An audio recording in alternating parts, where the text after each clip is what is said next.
Assalamualaikum warahmatullahi wabarakatuh. Bocah-bocah, piye kabare dina iki? Apik. Alhamdulillah. Muga-muga padha diparingi sehat kabeh ya. Amin. Dina iki wayahe awak dhewe sinau basa Jawa malih. Ayo padha disiapke bukune. Bocah-bocah isih eling kabeh nggih pelajaran minggu ini. Enjang menika Bu Guru badhe maringi materi kanthi irah-irahan pacelaton. Disimak ya. Apa to kuwi pacelaton? Pacelaton yaiku dialog antara wong loro utawa luwih kanthi cara langsung utawa tulisan. Nah, sapa wae sing iso nindakake pacelaton kuwi? Sing sepisan bocah karo bocah. Sing keloro bocah karo wong tuwa. Sing ketelu wong tuwa karo wong tuwa. Nah, gatekno saiki. Anggone pacelaton kudu nggunakake unggah-ungguh basa kang trep. Kaya dene bocah cilik menawa micara utawa guneman karo wong tuwa kudu nganggo basa krama kang trep. Ora mung basane, nanging uga patrape utawa sikape. Unggah-ungguh basa. Unggah-ungguh basa kuwi ana loro. Kuwi ngoko lan krama. Wondene ngoko kaperang wonten kalih.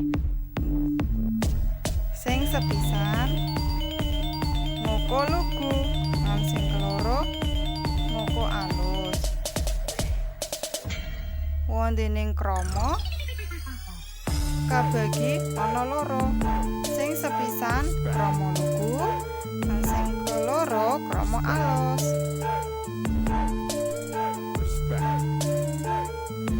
Saiki tuladhane pacelaton.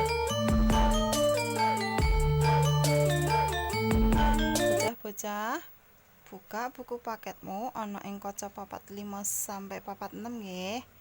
Bu Guru arep macake contone pacelaton antarane Lina lan Kiki.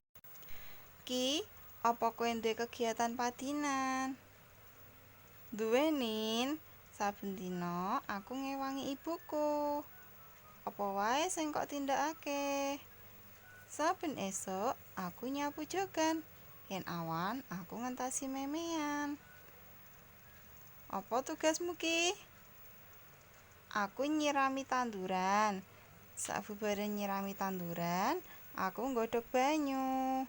Wah, kowe sregep tenan Ki. Lah apa kowe yo duwe kegiatan padinan? Iya Ki. Saben esuk aku ngresiki kamarku. Yen wis rampung, aku ngewangi ibu. Ngewangi apa, Nin? Nyepake sarapan. Yen awan aku isah-isah piring. Sorene aku nyapu latar. Oh, jebule kowe yo sregep yo, Nin. Nah, kuwi mau contoh pacelaton antarane Nina karo Kiki. Saiki bocah-bocah Bu Guru waringi tugas.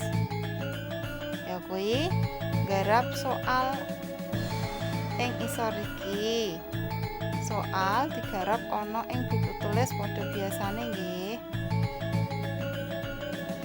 Cekap semanten, matur nuwun. Wassalamualaikum warahmatullahi wabarakatuh.